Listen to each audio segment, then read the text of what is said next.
Welcome to the 8th day of my habit building challenge, যেখানে আমি নিজেকে promise করেছিলাম যে এই মান্থে প্রত্যেক দিনই কিছু না কিছু পজিটিভ হ্যাবিট বিল্ড করব।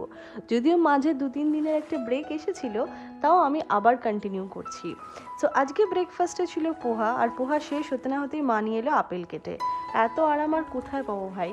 আর এইদিকে গরমে আমার যা অ্যাকনে হচ্ছে, আপনাদের যদি কিছু রেমেডি জানা থাকে please let me know in the comment section. So now coming back to my habit building. আজ থেকে ডিসাইড করেছি 15 minutes to half an hour প্রকৃতির সাথে কাটাবো।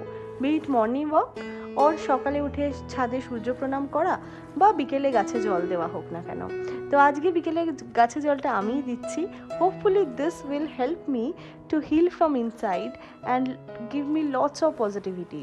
যাই হোক, আজকে সকালবেলা থেকে বিটরুটের জুসটা খাওয়া হয়নি, তাই এখনই খাচ্ছি। আর ভিডিওটা এইটুকুনি রাখলাম, দেখা হচ্ছে আবার একটা নেক্সট মিনি ব্লগে।